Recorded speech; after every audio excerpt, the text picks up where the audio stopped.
Welcome back to my channel. This is Juliet from Urban Kitchen.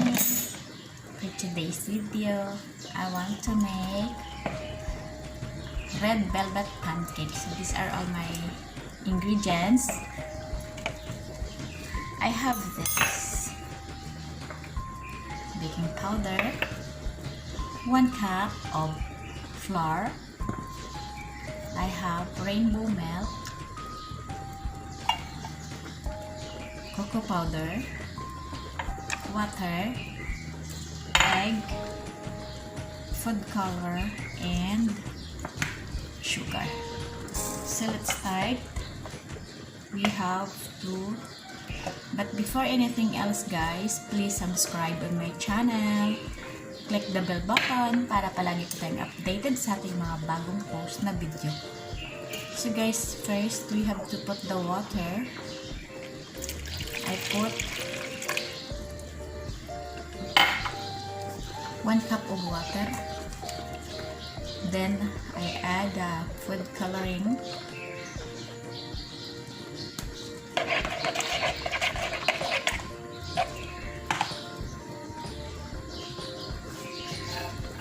I put the milk.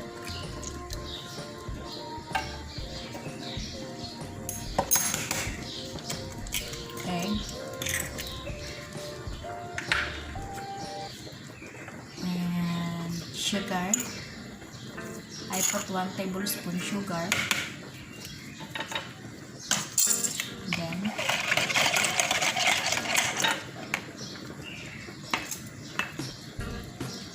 set aside.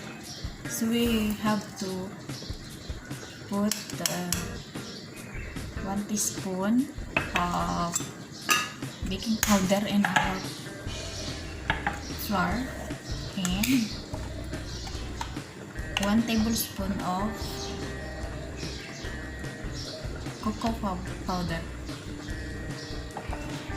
So let's combine in our liquid ingredients.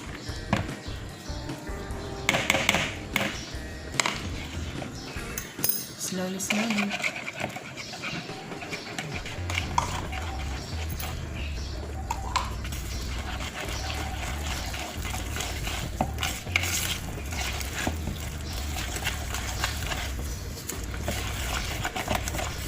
So just mix it until smooth and cook in pan, in a non-stick pan.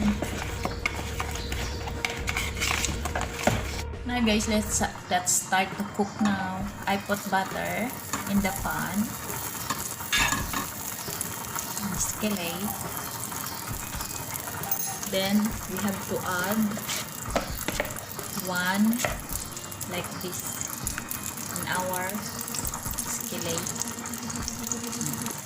I'm using this, so I put 1 full of this one and fry cook here in the skillet.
So this is now my red velvet pancake.